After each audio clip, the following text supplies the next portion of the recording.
Hello, it's Diane, and welcome to the very first Continental Confidential that I'm going to be doing on Zoom. It still is a little bit questionable as to how often I'll do it. It may be every other week, it may be once a month. And this time I'm joined by my good friend, Earl Poole Ball, and we're going to bring him in right now.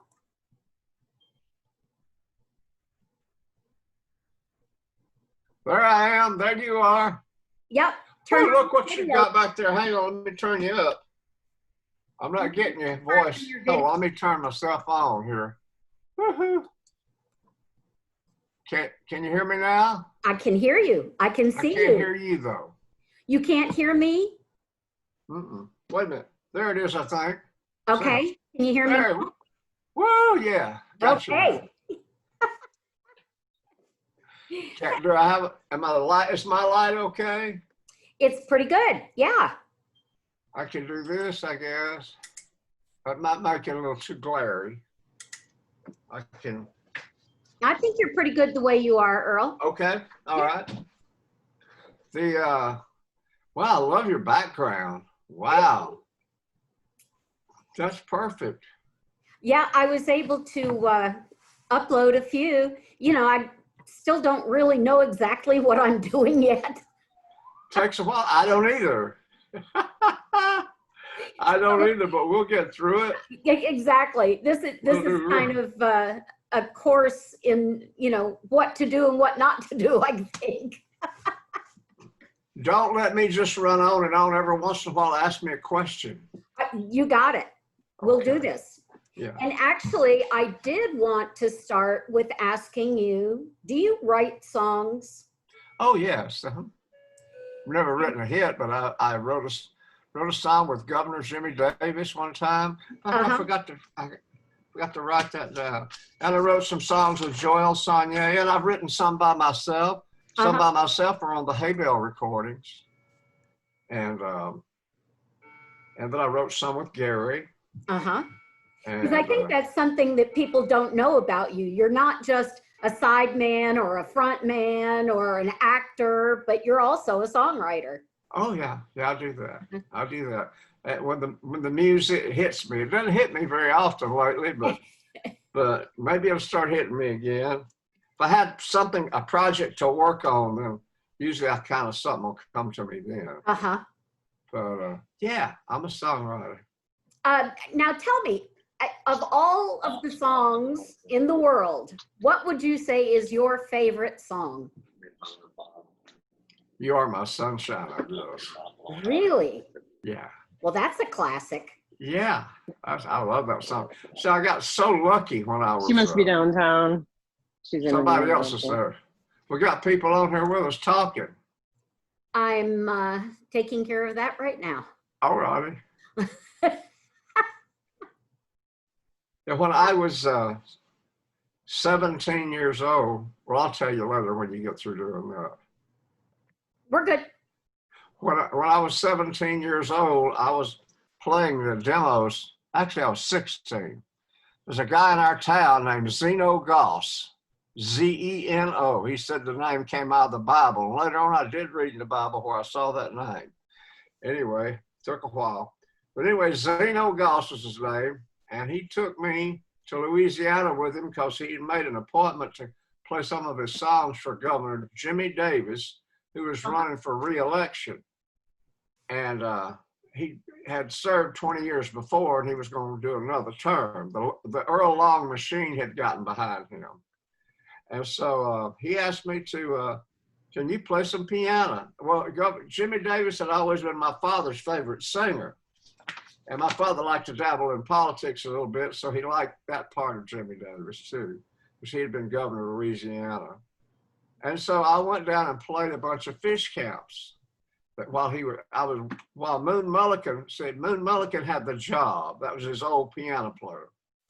But Moon couldn't be there for these little impromptu things, and I was handy, and his old guitar player was there. So myself and his old guitar player, we backed him up at these fish fries, well, about a week of them, while he was getting funding. People just come up and shove money in his pocket while he was doing this. And there were a bunch of really, really rich people. And so I got to play You Are My Sunshine with him. And I got to play all of his old classics. And I happened to know these songs because of my father was a big fan. I'd heard them around the house. And so that was, and some gospel tunes too. He was doing gospel too. And we did that song, Come Home at Supper Time, and several gospel tunes. So he became, you know, one of my, and he and I wrote a tune. I had the idea and I wrote most of it, but he finished it up and took it to Nashville and put it on his record. And, you know, Joe that was out back, our buddy Joe. Yeah, Joe Allen. He got that album, Joe Allen. He got that album for me. It's sitting right up here. I didn't have a copy of the album. One night he came in one night and said, I got something for you. And how he knew I was on that, wanted that album, I have no idea. Something Joe missed. is the best at finding stuff, and especially at finding the exact thing that somebody needs. Oh yeah, well he did that. And how did he know I nehad that? I bet he saw your name in the credits. He must have seen it, yeah. So anyway, that's the only copy I've had since I lost my first one. Wow. I think I lost my first one moving somewhere, but.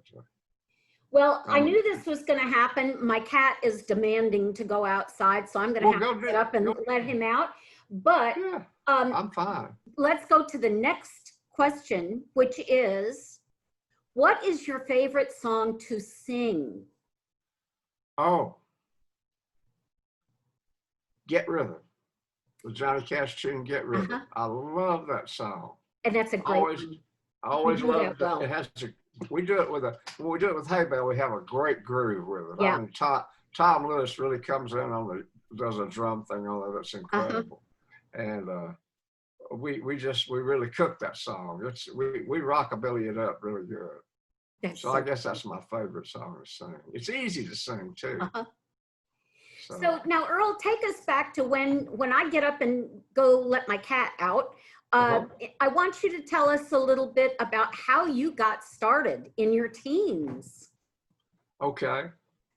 You want me to say that when you get back, or? No, do it now, and I'm going to get up and let my cat out. Okay. I'll be right back. Pet the cat for me too. Well, how I got started in my teens. Well, my mother wanted me to play the piano because she said I'd be popular at parties, and I wanted to play football. But she insisted I take piano lessons from my Aunt Catherine, who's the church pianist at the Foxworth First Baptist Church in Foxworth, Mississippi, which is my hometown. I never knew why they called it the First Baptist Church because there were no other Baptist churches in the town, but it was their first and only one. And I began to take lessons at around 8 or 9 years old. Played the piano at church for the first few years, and along came teenagehood, and I decided I want to be able to play popular songs. I didn't just want to play church music or classical music. I loved playing in church. So she showed me how to make chords. I said, I want to be able to play popular songs like you do the church songs because you got something else added in there that I don't know what you're doing. Well, it's a chord structure. I said, well, I want to know how to do that. So she ordered some books called the John Sham Pop Course at the time. And so we went through those 3 books. I learned how to make chords. I learned how to help to improvise within the scales. And so I was on my way. Well, it seemed like when I was about 15 or 16, somewhere right along in there, all of a sudden, church disappeared, and here I was playing in a honky-tonk with a bunch of other high school guys. We were playing, some of them were a little older than that. We were playing at the VFW. We were playing at the American Legion and different little places like that where in Mississippi, it was a dry county, but if you had your own bottle in the car, you could drink it. But a lot of people, they just stuck their glasses out the window, and different people would circulate with their bottle and put booze in it for them. Right. I wasn't over 1 or 2 fights every night on that, but I was like 16 years old, and I got to play with them. We had a band called the Hill Cats, and I said, I had to ask them, why do we have the Hill Cats? And they said, well, we're hillbilly musicians, but we're playing cat rock and roll, like Carl Perkins. I said, well, okay. You know, they said, Carl Perkins says, go cat go, you know. I said, well, okay, I'm for all that. So we were the Hill Cats. We're a rockabilly band.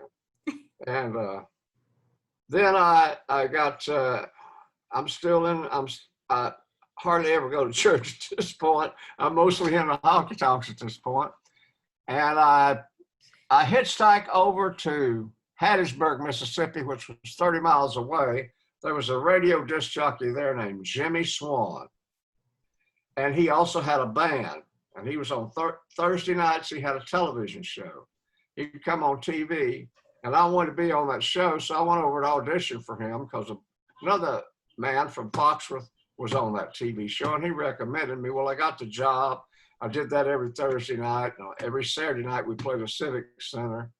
So by that time, I was about 17 years old. And I started selling Fuller brushes because I got married too young and I had to support my wife. You were married at 17? Well, 17 and a half, maybe almost 18. I think I was about 2 months shy of 18. Just nuts, just nuts.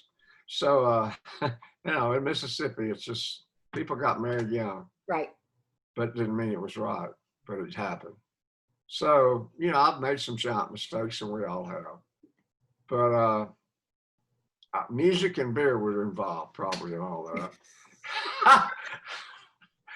That's a pretty common occurrence.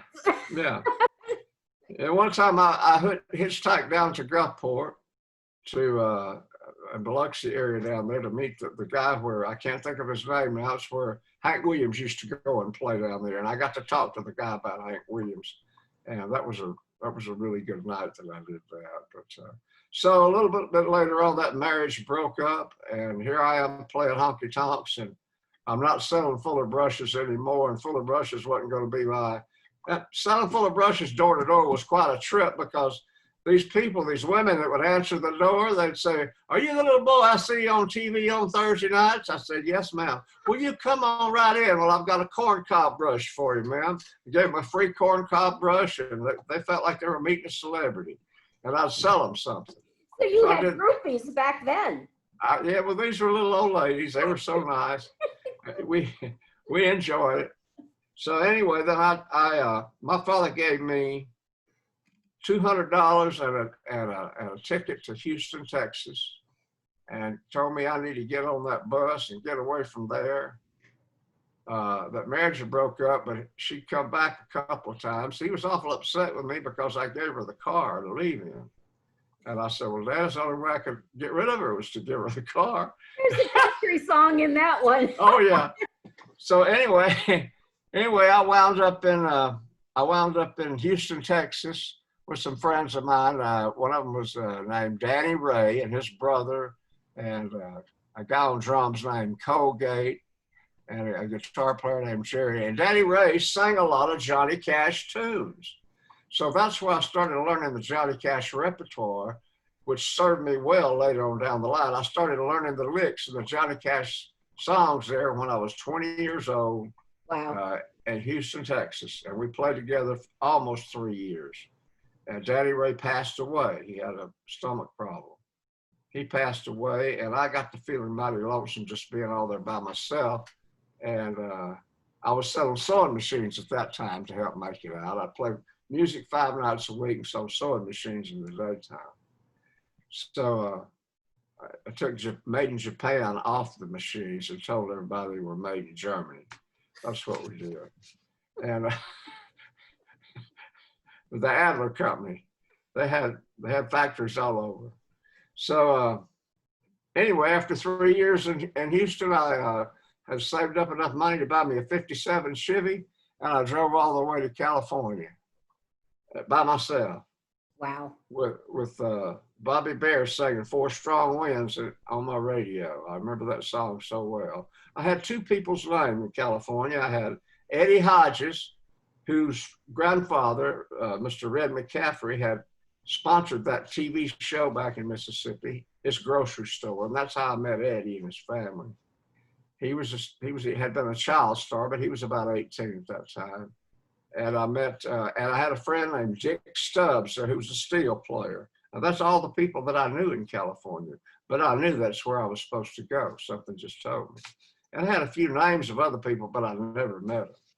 So I started playing demos for people in California. I was worked the bars in California, worked my way from Fontana, California, all the way to Hollywood. It took me like 4 years to do that.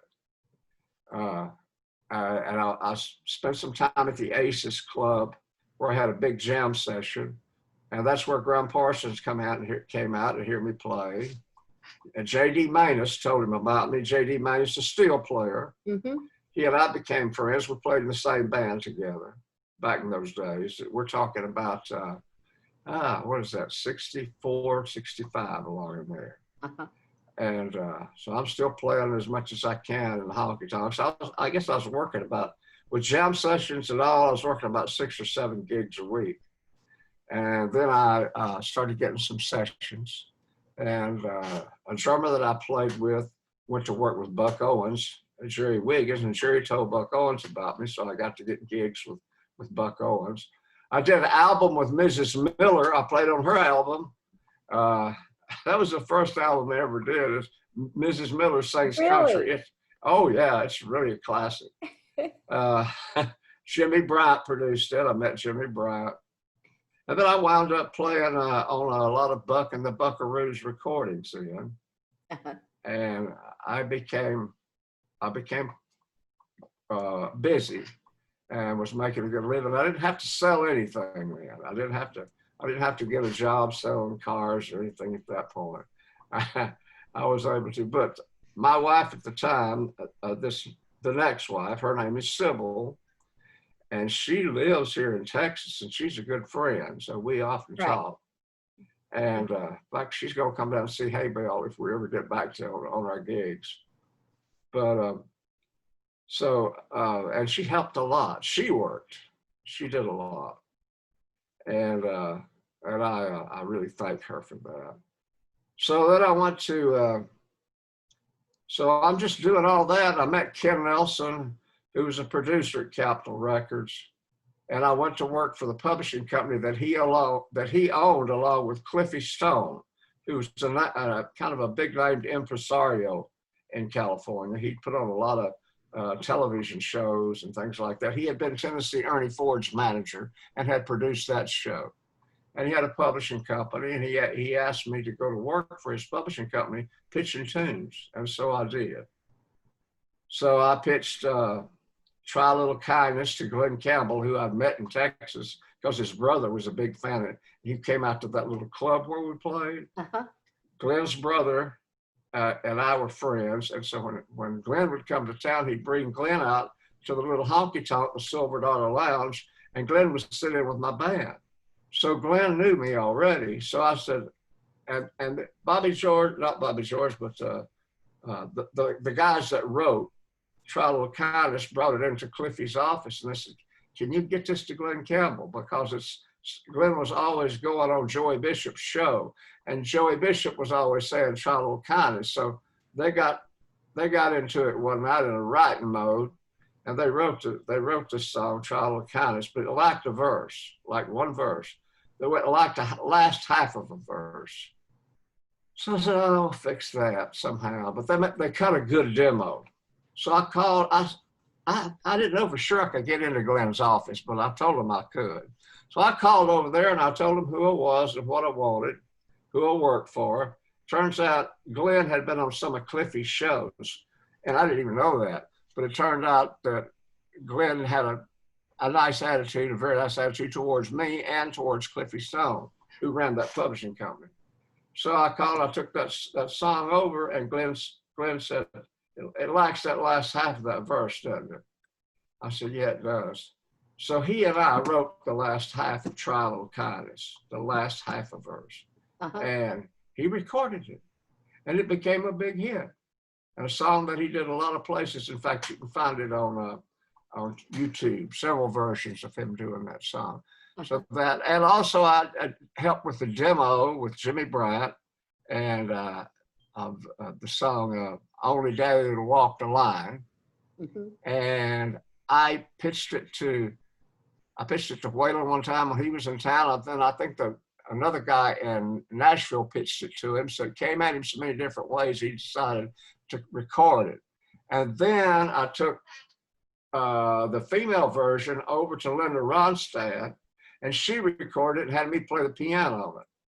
So wow.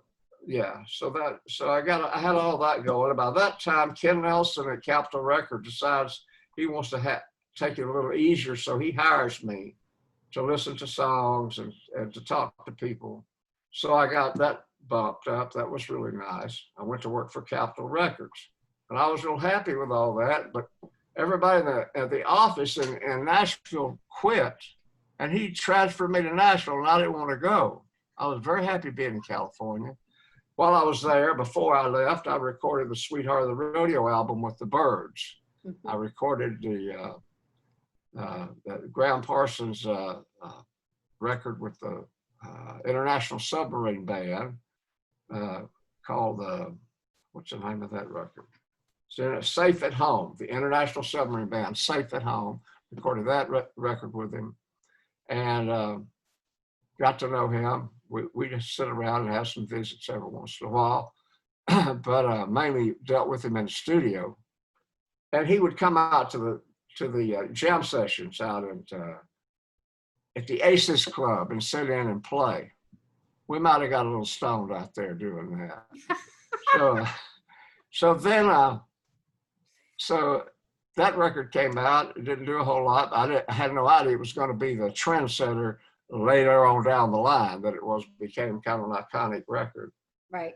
So then I got transferred to Nashville with Capitol Records, and boy, I missed that. I missed LA when I got there. I really missed it. But the things were changing everywhere. Before I left, I had signed a guy named Stoney Edwards, who's one of the most soulful singers I ever knew in my whole life. And I tried to cut a hit on him, and several other people did, but I got one I cut one on him that called She's My Rock, that became top 20. And then some other people tried to record. It's just the things were changing, and the sound that he had was just, it was so rural and so real. And anyway, he About was what year was that, Earl? Started working with Stoney Edwards in about 69 or 70, 1970, somewhere along in there. That was in LA. And then I worked with him some in Tennessee after I transferred to Tennessee. Got a couple albums out there. But his best work was in California, I always thought. And so here I am, I'm in Nashville, and one of the things I was sent there to do was to record also Freddie Hart, who had just had Easy Lovin', which was a big record. Right. But the producer that produced Freddie Hart left the company and went to Columbia, and he later on married Tammy Wynette, and he just worked with her. But so anyway, I worked with Freddie Hart, and this was for Buck Owens Productions when I was working with Freddie Hart. And we did 3 #1 singles and 3 #1 albums. One of the songs stayed #1 for like six weeks. And it was the follow-up record to Easy Lovin'. But Freddie had written a hit song, and it worked out great. And one of the songs was, I got the All Overs for You, All Over Me. And That's a good one. and there was another one called My Hang Up Is You. That was a big one for him. But So after 3 #1 singles and 3 #1 albums, I told Buck I needed a raise. I needed to be paid decently for doing this because Freddie's contract was with Buck through Capitol. Buck didn't want to give me a raise. He kept saying he was going to when he come in to do Heybale, but he kept ignoring me. So I just quit. I quit doing it. You know, I said, we've got to work this out.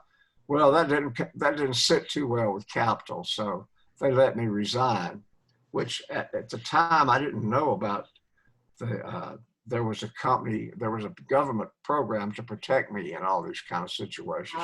But that's okay. I left there, started working back, doing session work, started enjoying it again, started making ends meet with it again, and having a good time, basically. And I ran into Farron Young. Now, Farron Young and I used to drink a bit. He knew me from California, from when he toured out there. And he had a little thing he put in his ear.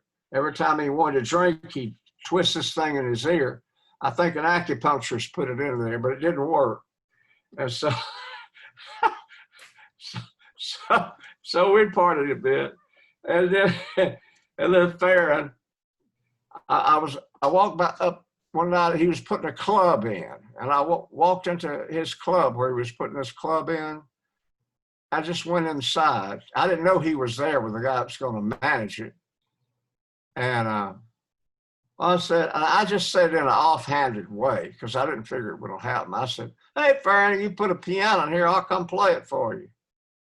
So I didn't hear any more about it. I kept on doing whatever I was doing for about a week and a half. And then about a week and a half later, I get this phone call from this club manager / co-owner guy.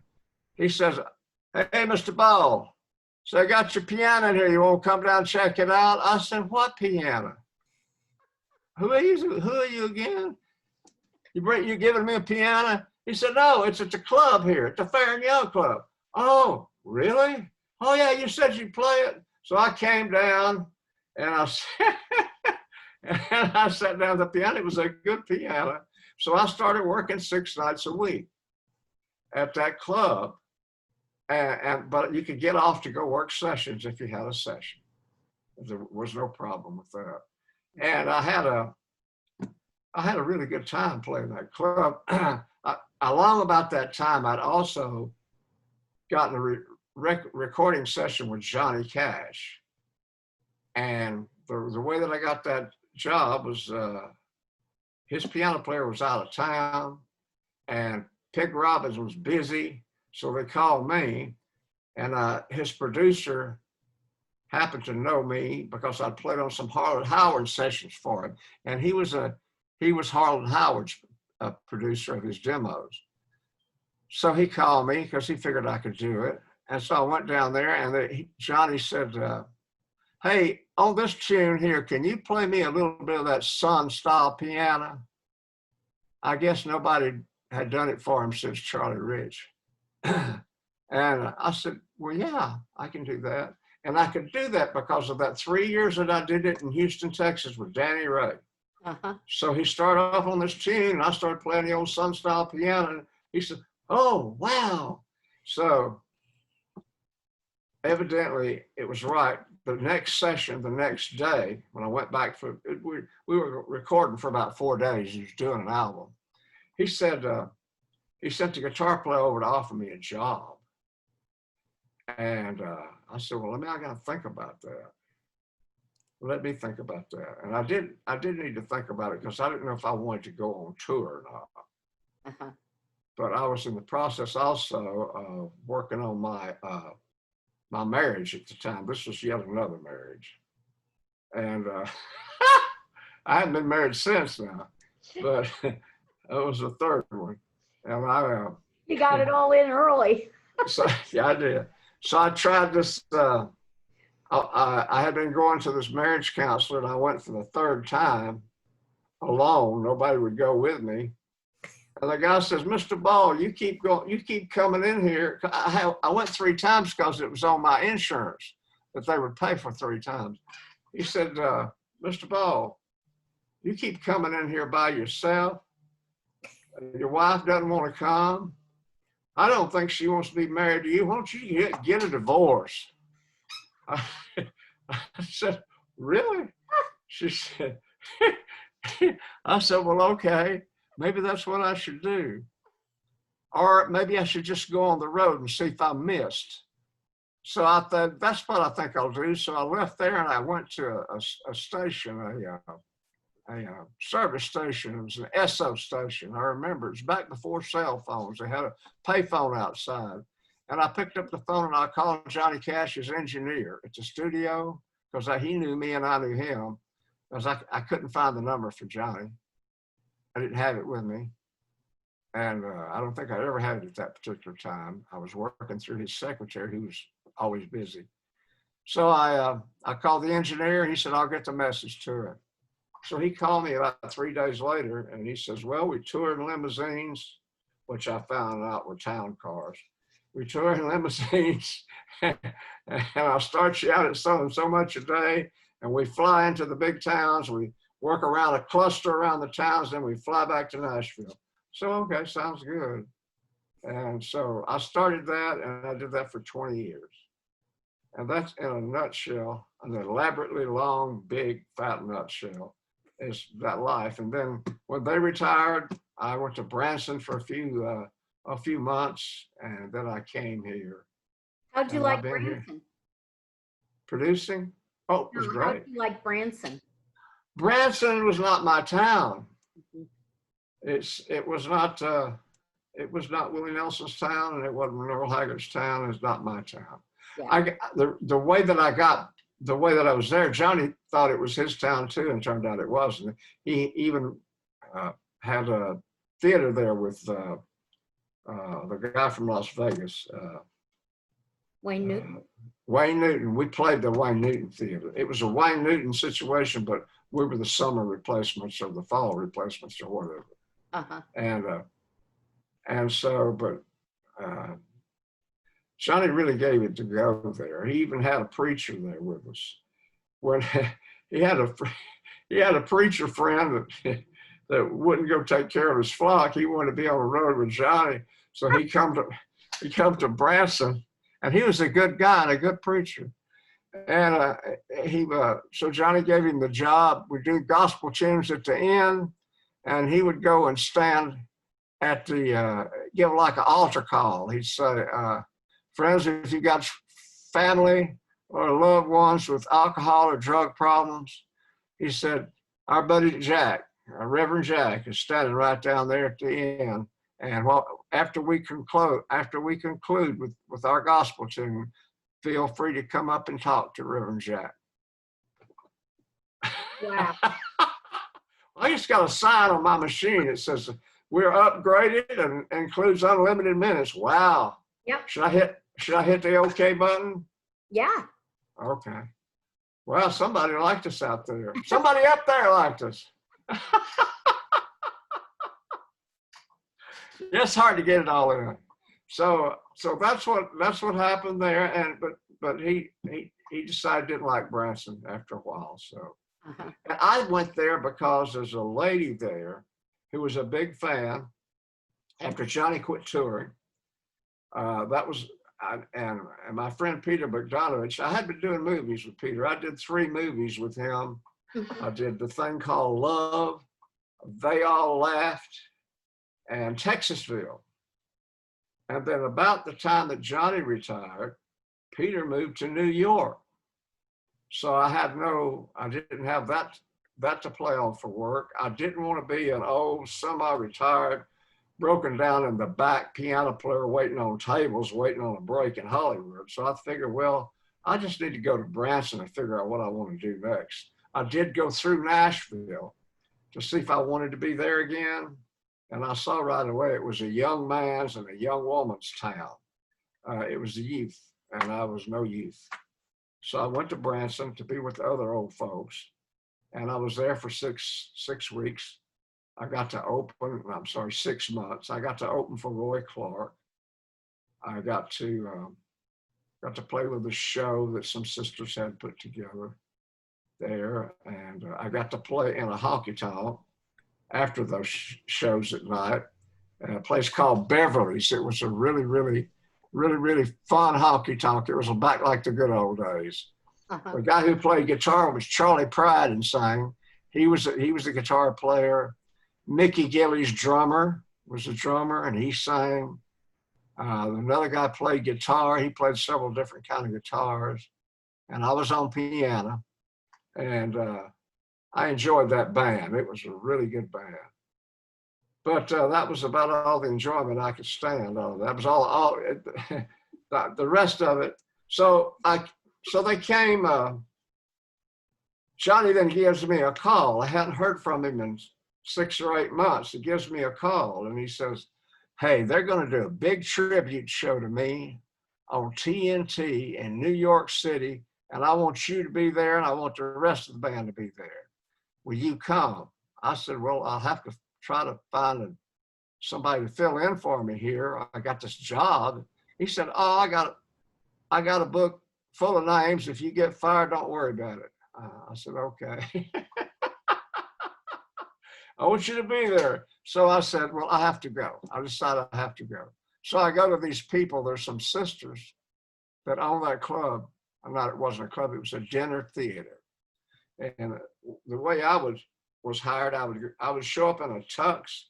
I would wear this tux and I could play this grand piano on the side of the stage. Wow. And that would be while they were having dinner. Uh-huh. And then I would change into a different outfit. And during the show that they would put on about the founding of Branson, I would show back up in a different outfit and I'd play the piano off the side of the stage with the little bluegrass band they had. So, and if it was Roy Clark night, I'd disappear. So that was kind of how that went. But so anyway, Johnny has called me to come to New York. So I go to these ladies that run this theater along with their father, and I say, "I have to tell you something." And first of all, I set up the old piano player they'd had to come and do that show with them so they wouldn't be stranded. I talked to him. He said, "Sure, I'll be happy to do it."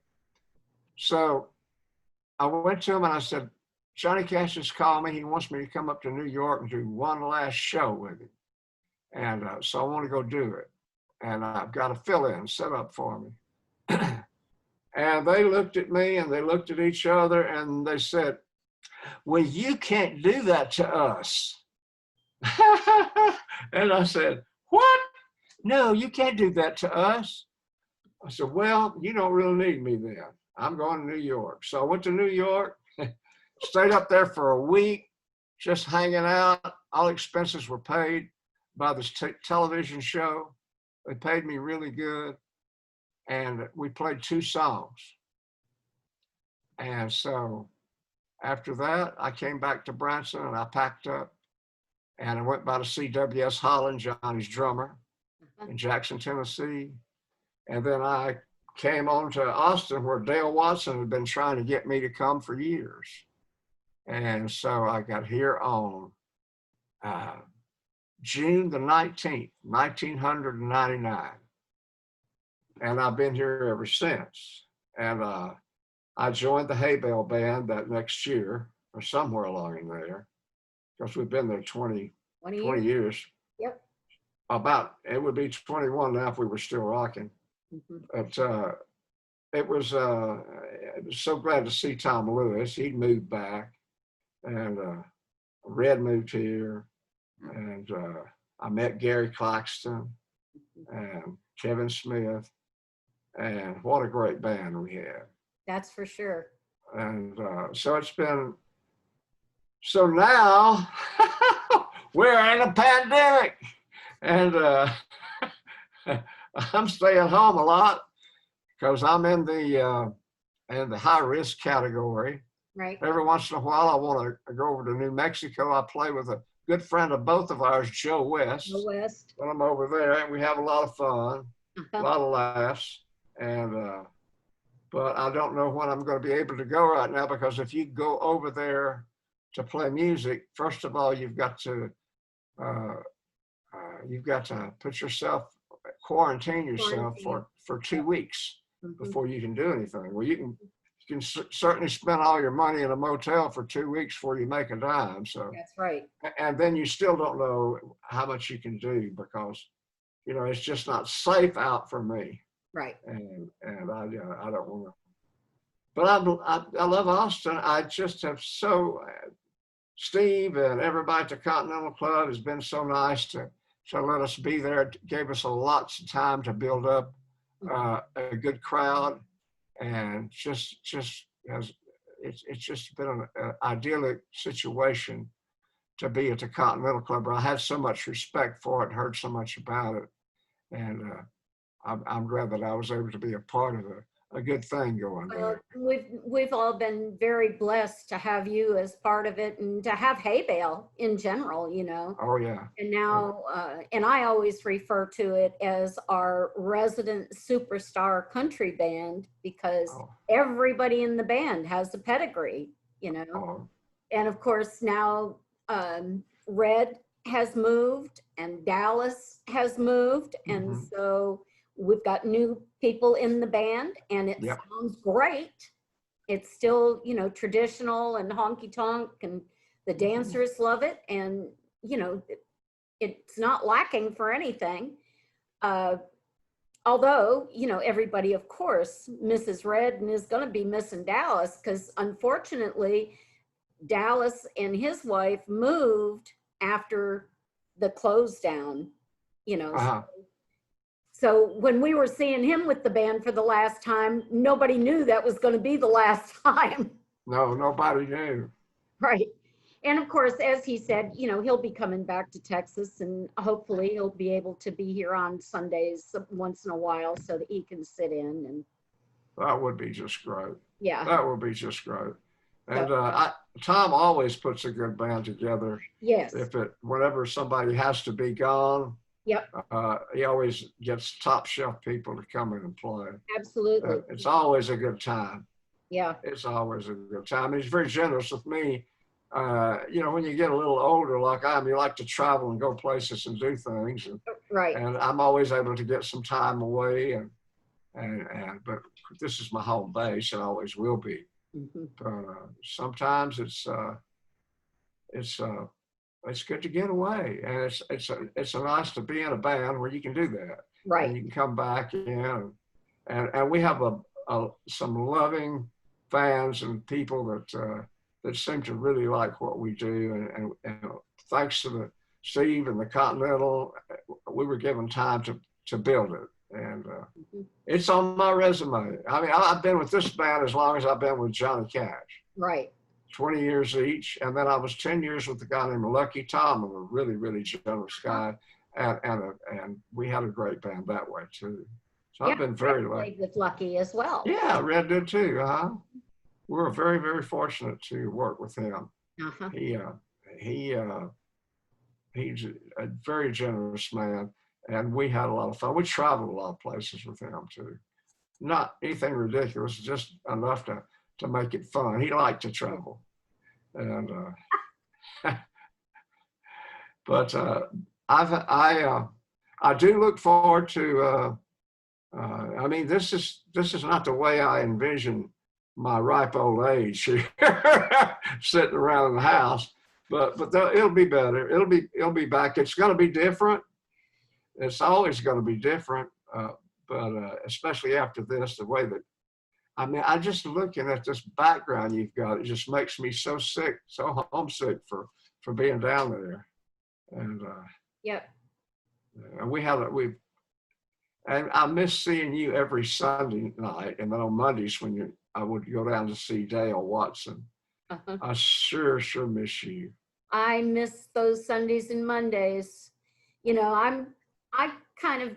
My job at the club has always been such a public arena that when I'm at home, that's my refuge, and I don't have a whole lot of people come into my home. I tend to really isolate a lot by nature, and I'm never bored. I always have things to do. So, you know, for me, this was not particularly a difficult transition, because I've only been working 2 nights a week for the last few years. However, as time has gone on, I miss live music so much. I miss my Sundays. I miss my Mondays.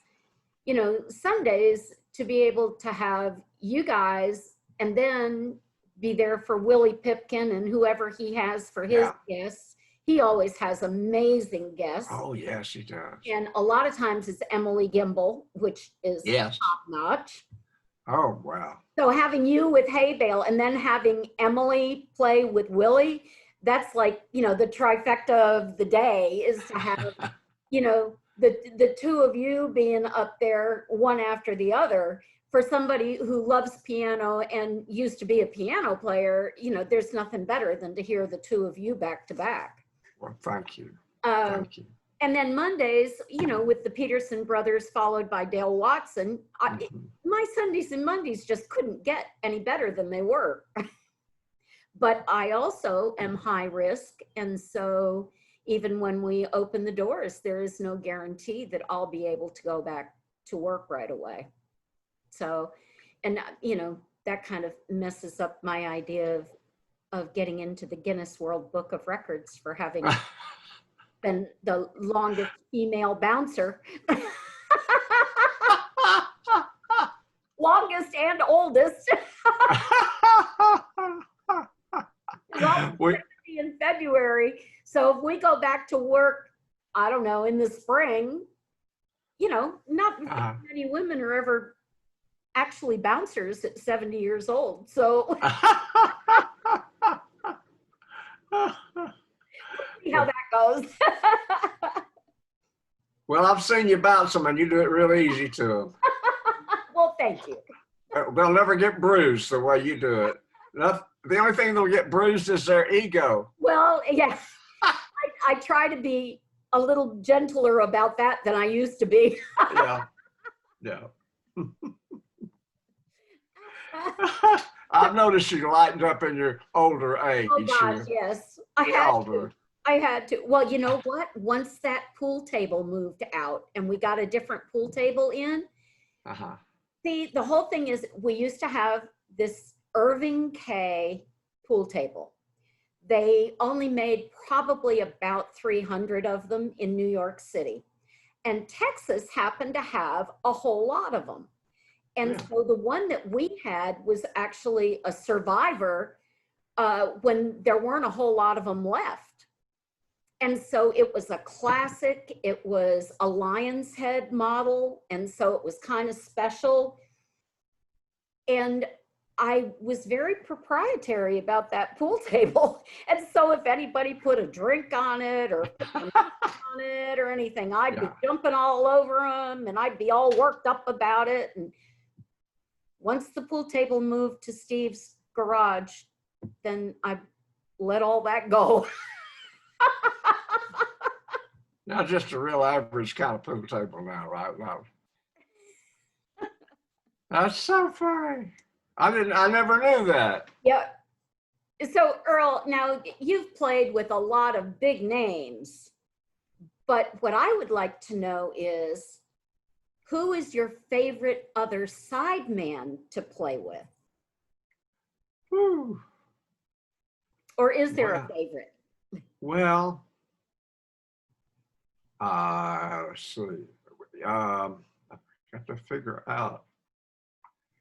Would they be in Nashville or Hollywood or Austin? There's several. Or you can pick one from each. Okay. I guess in California, there's two guitar players I really like to play with, and I was lucky to and blessed to work with both of them. And that would be Jimmy Bryant and James Burton. James.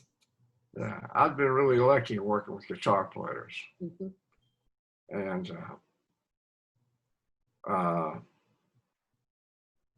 trying to think. I may have to come back to California, but as far, I think they're guitar players. I really like to play them with J.D. Maness, a steel player too. But as far as electric lead guitar players, it was James Burton and Jimmy Bryant. And then, and I guess in Nashville, Pete Drake. I love Pete Drake. so And much. also Lloyd Green too. Those are my favorite two steel players in Nashville. Mhm. And I they were remember just, one night, the two of us sitting in the back at the Continental Club, and I asked you to tell me Pete Drake stories, and you did. oh, that's great. That's great. Yeah. Because I just adore Pete Drake. Yeah. And Pete Drake took me on the road. I forgot I had a performing career because I hadn't performed in so long. Mhm. And I was playing a lot of sessions with Pete Drake. And he had an old bus sitting out there behind his offices and his studio. Mhm. I think he was the one that he published some big hit records. But he had a studio, and I played a lot of sessions for him. But he had this old bus sitting out there, and I said, Pete, what's that bus sitting out there for? He says, we're going to go on tour. You're going to go with me. I said, what? You go on tour? He said, yeah. So that record he had out with that talking steel guitar, he could still book a tour around that. And I know I almost forgotten that ever happened. So he took me, he had me, and he had these twin girls that played fiddle together. They were like 21, 22 years old. They were sisters. They were twins. And he called them the Twin Hots. And and then we had drums and bass, and I played the piano, and we went off somewhere up in Missouri. I noticed all the houses were so different. I'd never been that far north as we went. And he showed me, he got me to sing some and perform some. And the people really liked it. And I had forgotten about that part of my career. Like, I didn't think, I just had discounted that. I decided I was just going to be a studio guy. And it turned out that, well, I can still do this, I guess. But Pete showed me that. And he's a generous guy and a straight shooter. And I miss him every once in a while. I miss I him. wish he was still with us. Oh, me too. Me too. Yep. In So, Nashville, go ahead. no, you go ahead. Well, the other steel guitar player I liked was Lloyd Green there. Uh-huh. And then a guitarist I worked a lot with was Billy Sanford. He was really good. But I guess all my favorite picking people in Nashville from when I was there would be Pete Drake. Because we had a personal relationship. Right. It makes a difference. Yeah, and he was a really, really cool player. Uh-huh. So tell us about the white grand piano. Oh, that white piano. Yes. Well, that has a long story. Johnny Cash hired me, and after the first year, when he decided he really liked me and wanted me to stay playing with him, he said, I want you to go pick out a piano so we don't have to rent one everywhere we go. We'll put it on. That's the same time he bought or leased an 18-wheeler to carry all the gear on. Uh-huh. And so I said, you want me to go pick out a piano? He said, yeah. I said, well, do you care if it's white? He said, no, that'd be good. Get a white one if you want one. So I went down to Street Piano Company, and they were Yamaha dealer in Nashville, and I picked out a white piano. And they delivered it. And it got put in a case where it would fold up and go on that 18-wheeler. And that's what I played for 19 of the 20 years that I was with him, is that white piano. Then when he retired and he selling the bus, and he was just doing away with everything, that piano was sitting at their office space in Hendersonville, Tennessee, in its case. And he called me one day. He says, nobody hardly ever played that piano but you. He said, in June, and I've been talking, we want to send it to you. I said, you want to send me the piano? Yeah, we want to give it to you. Oh, that is so sweet. So, okay. So they were ready to send. I said, well, don't send it now. I'm living in a house trailer and I think it would fall through the floor. So I waited till I got into a house where I was sharing with my buddy Dave, and they sent it and put it in the house, and I kept it for 10 years. I played it and practiced Christmas songs on it every year. I wrote some tunes on it. It's a wonderful piano. I kept the pickups and all in it just like it was.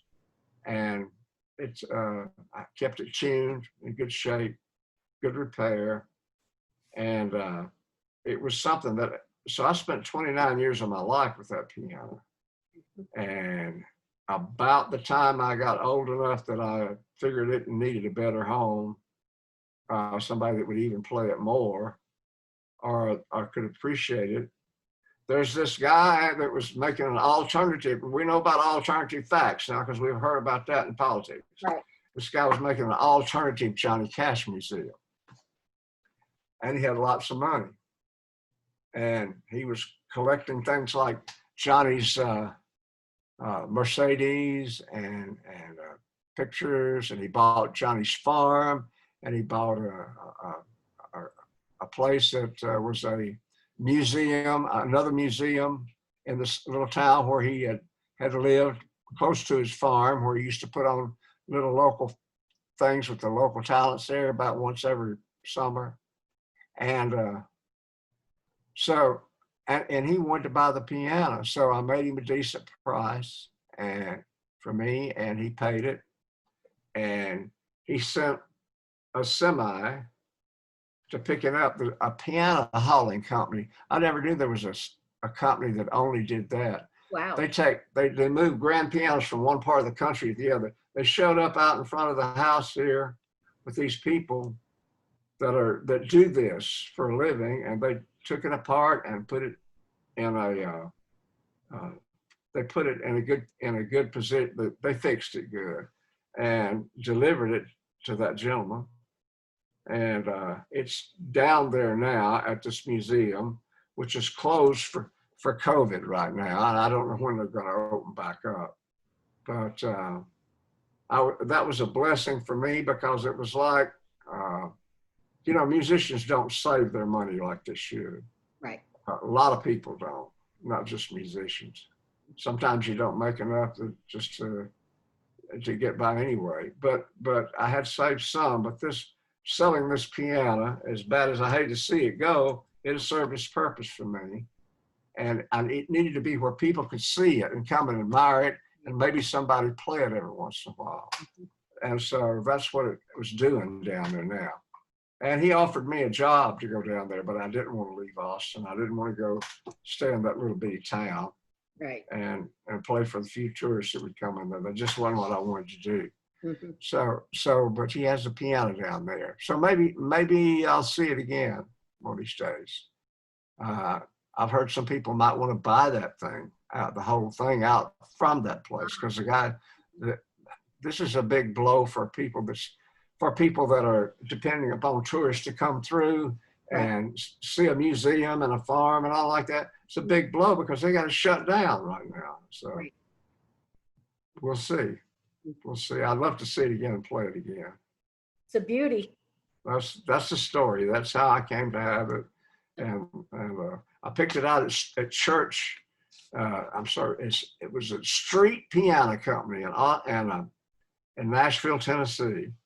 And they looked at me kind of quizzically when I walked in, and I said, "Listen, I want to buy a white piano." I bet they didn't hear that very often. I know they didn't, but they happened to have it there, and it was perfect, played wonderful, and so there we went. And, well, Earl, we're right at an hour. Wow, So, we're right at it, huh? Yep. Well, maybe you can run a commercial and we'll be done. Huh? Oh, that's so good. We got a nice chat in. Yes. And a nice visit. I do want to do this again with you and Red and Dallas. Sure. That'd be fun. We'll set that up.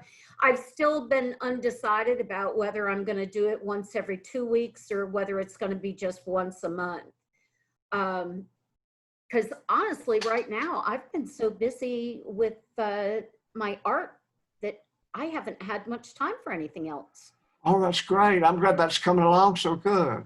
Yeah, I've been doing watercolors and I've been getting lots of orders for them. Oh, So that's I'm great. doing a lot of custom pieces right now. And yeah. So until I can go back to work, you know, this is kind of my focus for the time being. Oh, yes. Oh, yes. I look forward to seeing some of those. If I had more of a wall to hang it on, maybe I'd get me some. I'm about out of wall. Lots of memories to hang. Oh, yeah. Well, Oh, yeah. that's my case too. I can't hang any of my own stuff because I have too many other things that I want up there, you know. Yeah, yeah. I do have an autographed Johnny Cash photo Oh, you do? Oh, that's great. from when he played at Emo's. Oh, yes, yes, yes. Yep. I missed that. I was doing a movie at that time. I didn't get to go there. I think he really enjoyed that part of his career. He enjoyed that. When he can get out with his guitar, maybe one other piece, sometimes two, and just play a show, just sparse in a sparse situation like that. And just Yeah. because you want to. Huh? And just because you want to. Yeah, yeah. Just wanted to. Mhm. Yeah, that was a good time. Yeah. So thank you so much, Earl, for taking the time to do this. I appreciate it. And I'm Thank sure you. everyone else will too when they get to watch it. I think they will. I had such a wonderful time seeing you again. It's good And, to see you too. And you're looking good. You're looking healthy. I'm eating good. I think I've lost about 9 pounds. Uh-huh. I gained a little. I caught myself just before I turned to blubber, and backed off a little bit. Teach me that trick. been getting some ham work by Dr. Shane Mott on my teeth, so I can only chew on one side right now, but he's going to rectify that. So, but it's I'll start eating fast again. When you got to eat slow, you fill up, you know. I'll be posting this once the recording is done. I'll figure out exactly how I'm doing it, and I will post it to both the Continental Club Facebook page and to the Continental Club YouTube channel. Okay. So it'll be out there. All right, just let me know. I guess Okay. I'm supposed to leave now, right? I'm going to end the session now. All right. Well, blessings to you. Take care. Bye. Bye-bye.